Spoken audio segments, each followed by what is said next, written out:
नमस्कार दोस्तों, एक बार फिर से स्वागत है मेरे YouTube चैनल पे आप सभी लोगों का। दोस्तों, बीपीएससी 2023 को लेके आपके मन में जो भी संशय है, जो भी संदेह हैं, तो इस वीडियो में आप लोगों का संदेह पूरा क्लियर होने वाला है। तो वीडियो को अंत तक ज़रूर देखें। आइए जानते हैं आज की बैठक में क्या खास बात हुई है और क्या क्या आगे प्रोसेस होने वाला है शिक्षक भर्ती में। तो सभी डिटेल में जानते हैं। सबसे पहले इस पे थोड़ा सा नज़र डालिए। इस पे जो मैंने पहले क्या बताया था आप लोगों को, जैसे जैसे ये भर्ती की प्रक्रिया स्टार्ट होगी और जैसे जैसे समय बीतेगा ये लोग पोस्ट को कम करते जाएंगे और वही बातें सामने आ रही है। देखिए, जब बहाली की बात हो रही थी, जब ये मंथन हो रहा था कार्यक्रम, तो फिर क्या कहा गया था कि 2.5 लाख शिक्षकों की भर्ती होनी बाकी है, 2.5 लाख शिक्षकों की सीटें बाकी है। और जब ये काउंट हुआ था, डेटा कलेक्शन हुआ था कि कितने पोस्ट पे कितनी सीटें खाली हैं, कहाँ कहाँ खाली हैं डिस्ट्रिक्ट में, तो सामने आया था क्या 1.78 आया था ना, इतना आया था। यानी 1,78,000 माध्यमिक, उच्च माध्यमिक और जो प्राइमरी लेवल के हैं सभी सीटें कुल मिला के 1,78,000 आया था। 1,79,000 भी कोई कोई कहीं कहीं रेशियो था, लेकिन जो करेक्ट रेशियो था 1.78 लाख, यानी कि 1,78,000 आया था। लेकिन यहाँ पे देखिए, आज जो मंथन हुआ है बीपीएससी आयोग और शिक्षा विभाग के अंतर्गत, तो इसमें ये आया है कि 1,70,000 ही सीटें बाकी है और आपका जो परीक्षा है अगस्त में ले लिया जाएगा। यानी जो डेट आया है 19 अगस्त से लेके 23 अगस्त तक, उसी के बीच आप लोगों का परीक्षा होगा और रिजल्ट जो है दिसंबर में आपको दे दिया जाएगा। और परीक्षा जो होगी, आपका जो होने वाला था 150 मार्क का, तो वो 120 मार्क कर दिया गया है। साथ ही साथ आपका जो है निगेटिव मार्किंग, वो निगेटिव मार्किंग आपका रहेगा, उसमें कोई संशोधन नहीं किया गया है और ये बेहतर है। देखिए, दिसंबर तक आपका रिजल्ट आ जाएगा और दिसंबर तक देखिए रिजल्ट आ जाएगा, लेकिन आप बहाली की जो प्रक्रिया है वो इसमें कहा गया है कि आज जो बैठक हुई है तो उसमें साफ साफ कहा गया है कि अंत तक, साल के अंत तक बहाली प्रक्रिया पूर्ण करा ली जाएगी। लेकिन जब रिजल्ट ही दिसंबर तक आएगा तो प्रक्रिया जो है, शिक्षक प्रक्रिया, तो कैसे पूर्ण होगा ये हमें समझ में नहीं आ रहा है। देखिए, कहीं ना कहीं बहाली फंसने वाली है, क्योंकि ये जिस हिसाब से संशोधन कर रहे हैं या कुछ भी उलट पुलट कर बयान दे रहे हैं, कभी सीटें कम हो रही हैं, कभी कुछ तो कभी कुछ, तो कहीं ना कहीं फिर से केस बनेगा या कुछ, और ये प्रक्रिया जो है कहीं ना कहीं 2-4 सालों के लिए चली जाएगी। ऐसा ही लग रहा है जैसे पिछली बार हुआ था। तो भले ही बीपीएससी आयोग करा रहे हैं, उसमें कोई मतलब नहीं है। ये जो सरकार है, बिहार सरकार है, तो यहाँ का जो ये कहता है और कहता है, वो कहता है सिर्फ, करता कुछ नहीं है। तो वहीं कहीं ना कहीं बातें सामने आएंगी। भाई, आप जब रिजल्ट जब दोगे दिसंबर में, तो फिर बहाली कब करोगे? बहाली अंत अब कौन सा अंत होगा? 2023 के बाद तो 24 आ जाएगा, जनवरी लग जाएगी। तो फिर कब कैसे बहाली पूर्ण करोगे अंत तक, साल के अंत तक? आइए जानते हैं थोड़ा सा डिटेल में। और तो ये रही आपका जो आपका नोटिफिकेशन है, वो नोटिफिकेशन आपका मई में, यानी कल आने वाला है। 31 मई को आपका नोटिफिकेशन आने वाला है फॉर्म अप्लाई का। अप्लाई हो जाएगा 31 मई से, ठीक है। और इसके बाद एग्ज़ाम हो जाएगा वही 19 अगस्त से लेके 23 या 26 अगस्त जो भी था। तो और दिसंबर में आपका रिजल्ट भी दे दिया जाएगा। लेकिन बहाली अभी फंसेगी। आपको ये मन में लग रहा होगा कि तुरंत प्रक्रिया ख़त्म हो जाएगी, तो ऐसा कुछ नहीं होने वाला है। यहाँ पे देखिए, कंप्यूटर साइंस जो रखे हैं तो उनके लिए ये एक ख़ास चीज़ है कि कंप्यूटर जो भी शिक्षक बनना चाहते हैं कंप्यूटर के, तो उनके लिए बीएड ज़रूरी नहीं है। यदि आपने कंप्यूटर साइंस किया है ग्रेजुएशन से या आईएससी से, यानी 1 to 5 के लिए कंप्यूटर साइंस जो किए हैं इंटर लेवल के, तो वो भी बन सकते हैं 1 to 5 में। और जिन्होंने ग्रेजुएशन किया है कंप्यूटर साइंस से, तो वो 6 to 8 में जा सकते हैं और 9th 10th का भी उनके पास ऑप्शन है, ठीक है। लेकिन आपको ज़रूरी नहीं है कि आपको बीएड करना है, ठीक है। तो ये राहत भरी खबर है कंप्यूटर साइंस वालों के लिए। और आगे चलते हैं। देखिए ये भी थोड़ा पढ़ लेते हैं। बिहार लोक सेवा आयोग बीपीएससी ने शिक्षक भर्ती के नोटिफिकेशन का प्रारूप तैयार कर लिया है। 31 मई को नोटिफिकेशन जारी किया जा सकता है, श्योरिटी नहीं है, ठीक है, लेकिन कल तक का हम लोग वेट कर लेते हैं। आयोग के अध्यक्ष अतुल प्रसाद ने कहा कि सिलेबस का विस्तार नहीं हुआ है, अर्थात जो भी आपका सिलेबस है, जो पढ़ने के लिए कहा गया था, आप देखिए अब पढ़ने के लिए आपको कौन सी बुक चाहिए, कौन से कहाँ से पढ़ना है, तो उस पर मैं एक वीडियो बहुत जल्द हाजिर करूँगी, तो उन वीडियो को ज़रूर देख लीजिएगा। तो जो भी सिलेबस बताया गया है वही सिलेबस है, और प्राइमरी टीचर के लिए जो सिलेबस पहले थे अभी भी वही हैं। परीक्षा अगस्त महीने के 19, 20 और 26 या 27 तारीख को होगी। देखिए इसमें भी कुछ जो एग्ज़ाम का डेट है तो उसमें हो सकता है कि आगे बढ़ सकता है एग्ज़ाम का डेट, लेकिन अगर कल आ जाती है नोटिफिकेशन तो हो सकता है यही डेट फिक्स रहे, ठीक है, लेकिन यहाँ पे हो सकती है या होगी है, ऐसा पूरा श्योरिटी दिया नहीं है। आगे बढ़ते हैं। देखिए पहले मेन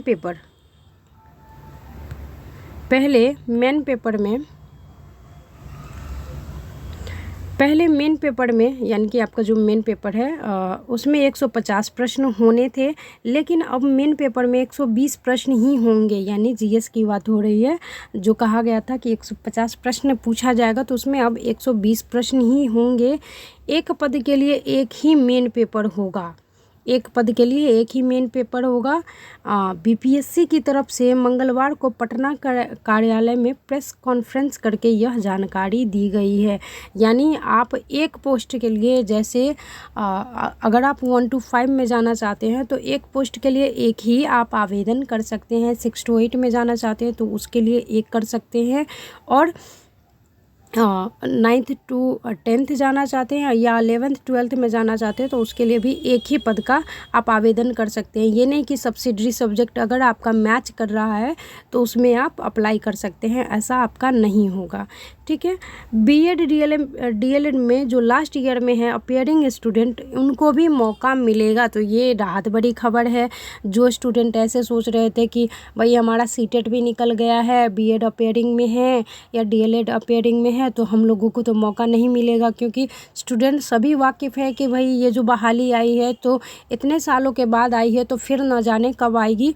तो उनके लिए एक राहत भरी खबर है कि बीएड डीएलएड जो लास्ट ईयर में है या अपीयरिंग में भी है तो उनको मौका मिल जाएगा अगर सीटेट क्वालिफाइड है तो, ठीक है। इसके लिए 31 अगस्त तक की सीमा होगी, ये भी कहा गया है 31 अगस्त तक की सीमा होगी। आयोग द्वारा जब वेरिफिकेशन किया जाएगा तब कैंडिडेट्स को अपना एडमिट कार्ड दिखाना होगा।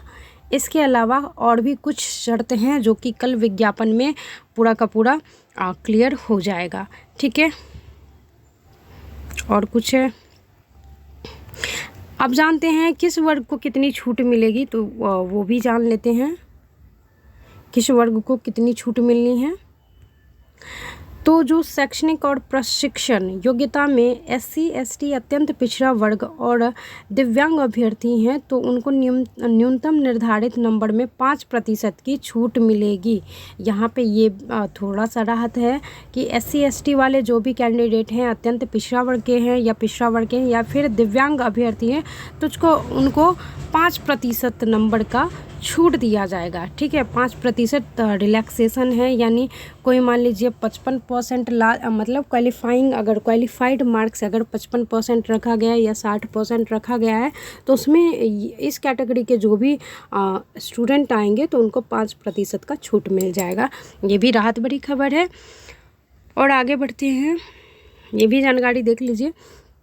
बीएड डीएलएड के अंतिम वर्ष की परीक्षा में शामिल स्टूडेंट को भी मौका मिलेगा, ये मैंने पहले ही बता दिया था। शर्त यह है कि उन्हें टेट या सीटेट या एसटीटी पास हो। तो एसटीईटी तो पास होंगे नहीं बहुत सारे अभ्यर्थी, लेकिन टेट या सीटेट अगर बीएड डीएलएड में हैं और वो अपीयरिंग में है या अंतिम वर्ष में है तो कोई मतलब नहीं है।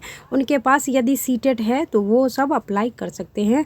इस निर्णय से लगभग 30,000 छात्र छात्राओं को लाभ मिलेगा, यानी ऐसे 30,000 छात्र छात्राएं हैं जो बीएड डीएलएड के अंतिम वर्ष में है या अपीयरिंग में है, जो कि सीटेट पास है। आगे बढ़ते हैं। नियोजित शिक्षक और टीईटी एसटीईटी उत्तीर्ण फ्रेश अभ्यर्थियों की एक साथ परीक्षा होगी, यानी कि जो नियोजित शिक्षक है अर्थात हम लोग जैसे हो गए तो वो, और टीईटी एसटीटी उत्तीर्ण फ्रेश जो अभ्यर्थी है यानी कि अभी जो आए हैं तो उनके साथ, यानी नए जो टीचर बनने जा रहे हैं, बनने नहीं जा रहे हैं, नए जो टीईटी या एसटीटी निकाले हैं तो उनका भी परीक्षा एक साथ ही होगा। और पंचायत और नगर निकायों में नियोजित शिक्षकों के लिए अधिकतम उम्र सीमा का बंधन नहीं है। हम लोगों को जो नियोजित शिक्षक है तो उनमें सिर्फ यही एक राहत भरी खबर आई है कि इसमें उम्र का कोई बंधन सीमा नहीं दिया गया है, एज रिलैक्सेशन दे दिया गया है। ये मायने आपका नहीं रखता कि आपकी कितनी उम्र है, आप बीपीएससी टीचर एग्ज़ाम में भाग ले सकते हैं यदि नियोजित शिक्षक हैं तो। आगे बढ़ते हैं। टीईटी और एसटीटी उत्तीर्ण अभ्यर्थी को अधिक उम्र सीमा में 10 वर्षों की छूट है, यानी कि जो भी स्टूडेंट अभी एग्ज़ाम देंगे, जो नए हैं, जो नियोजित शिक्षक नहीं हैं, तो उनको 10 वर्ष की छूट दी जाएगी। ठीक है, देखिए ये पहले ही बता दिए थे, कंप्यूटर टीचर के लिए बीएड की आवश्यकता नहीं है। 11वीं 12वीं में कंप्यूटर शिक्षक बनने के लिए बीएड की अनिवार्यता नहीं है। विषयवार शिक्षक की पात्रता पर विद्यालय अध्यापक नियुक्ति नियमावली 2023 के प्रावधान को सोमवार को संशोधित कर दिया गया है। शिक्षक नियुक्ति संबंधी सोमवार को जारी एक और अधिसूचना में कहा गया है कि जिस विषय या विषय समूह में पात्रता परीक्षा नहीं ली गई है उस विषय या समूह की पात्रता परीक्षा उत्तीर्ण प्रशिक्षित अभ्यर्थियों को नियुक्ति की आयु में 10 वर्षों की छूट होगी। भाई जो एसटीटी है तो एसटीटी की ऐसे बहुत सारे ऐसे सब्जेक्ट है जिसका एग्ज़ाम नहीं लिया गया था, तो उसमें इन्होंने ये रिलैक्सेशन दिया है कि उनको 10 वर्षों की छूट दी गई है। अब कब लिया जाएगा एग्ज़ाम, एसटीटी कहीं ना कहीं होगा तभी तो जाकर एग्ज़ाम लिया जाएगा, उसके बाद ही तो ये सभी प्रक्रियाएं स्टार्ट होंगी। तो आपके मन में ये भी आ गया होगा कि भाई एसटीटी वाले जो हैं उनका भी बहाली प्रक्रिया फंसने वाला है। देखिए बहाली प्रक्रिया, ये सभी बड़ी बड़ी बातें कर रहे हैं, लेकिन कुछ हमें फ्यूचर कुछ दिख नहीं रहा है इन लोगों का कि क्या होने वाला है क्या नहीं होने वाला है। ये सभी ऐसे ही डिंग हाँक रहे हैं। एग्ज़ाम की पूरी प्रक्रिया क्या है ये भी जान लीजिए।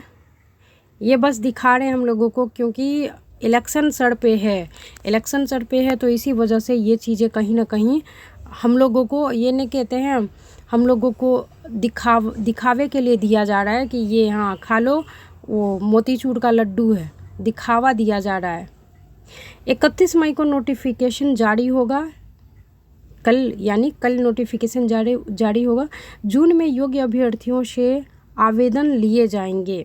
नोटिफिकेशन जारी होगा कल, और कब से कब तक एग्ज़ाम फॉर्म अप्लाई करना है तो वो चीज़ें जून में होंगी। परीक्षा अगस्त महीने के 19, 20, 26, 27 तारीख को ली जाएगी और दिसंबर में रिजल्ट लिया जाएगा। और इस साल के अंत तक ज्वाइनिंग देने का लक्ष्य है। इस साल के अंत तक कब दोगे भाई? जनवरी में दोगे? जनवरी तो 2024 आ जाता है। जो आप इतना दिमाग में रख लीजिए, जनवरी में भी आप लोगों को की बहाली पूर्ण नहीं होने वाली है। ठीक है, अब आगे बढ़ते हैं। बीएड डीएलएड के अंतिम वर्ष के छात्रों को ये वही चीज़ें हैं कि जो बीएड डीएलएड में हैं वो लोग भी इसमें बैठ सकते हैं। ठीक है, अब ये जो भी जानकारी थी आप लोगों को मिल गई, आप लोगों को अच्छे से समझ में आया होगा। अगर नहीं समझ में आया हो, किसी भी चीज़ में अगर कोई दिक्कत आ रही हो समझने में, या फिर कोई मन में प्रश्न रह गया हो तो कमेंट करके अवश्य बताएं। पूरी कोशिश करूंगी कि आपके प्रश्नों का समाधान बता सकूं। और आप लोगों की तैयारी कैसी होनी चाहिए, कब होनी चाहिए और कब कैसे करना है, और कौन सी बुक पढ़ना है, कौन सा बुक आप लोगों को पढ़ना है, तो उन चीज़ों पे मैं एक वीडियो ज़रूर बनाऊंगी। तो उन वीडियो को भी देख लीजिएगा। और आगे जितनी भी आने वाली वीडियो है तो उन वीडियो का नोटिफिकेशन पाने के लिए सब्सक्राइब ज़रूर कर लें अगर नए हैं चैनल पे। तो चलिए मिलते हैं अगले वीडियो में। फ़िलहाल तैयारी करिए, बहाली की प्रक्रिया 2024 से 25 से ख़त्म नहीं होने वाली है ये। ठीक है, चलिए फिर भी हम लोगों का काम है, कर्म करते रहिए। आगे क्या करना है सरकार करेगा ही। ठीक है, लेकिन इसमें क्या होता है, थोड़ा सा प्रेशर जिसको कहते हैं ना, मेंटालिटी दिमाग पे पड़ जाता है। मिडिल क्लास के लोगों की इतने सारे बेरोज़गार युवा हैं जो दर बदर भटक रहे हैं। 2019 में जिन्होंने एसटीटी पास किया था, सीटेट पता नहीं कब से बेचारे सब पास किए हैं, जिनका 2019 से 19 के बाद भी है, तो वो सभी कब से वो वेट कर रहे हैं बहाली का, लेकिन बहाली प्रक्रिया होनी नहीं है। ये लोग कुछ ना कुछ ऐसी चीज़ें ला के रख देते हैं सामने कि बहाली की प्रक्रिया फंस जाती है। तो जो सरकार चाहती है वही कर रही है, लेकिन हम लोगों का ये है कि हम लोगों के पास ऑप्शन नहीं है, तैयारी करनी ही पड़ेगी। तो तैयारी मन लगा के कर लीजिए। नेगेटिव मार्किंग आप लोगों की नहीं हटेगी, इसका ध्यान रख के तैयारी कीजिए, क्योंकि जो भी पढ़िएगा तो वो कॉन्सेप्ट अच्छे से डीपली से क्लियर होना चाहिए, ताकि आपका प्रश्न कहीं से भी आए आपके पास आंसर होना चाहिए। ठीक है, चलिए मिलते हैं अगले वीडियो में। तब तक के लिए धन्यवाद। जय हिंद, वंदे मातरम।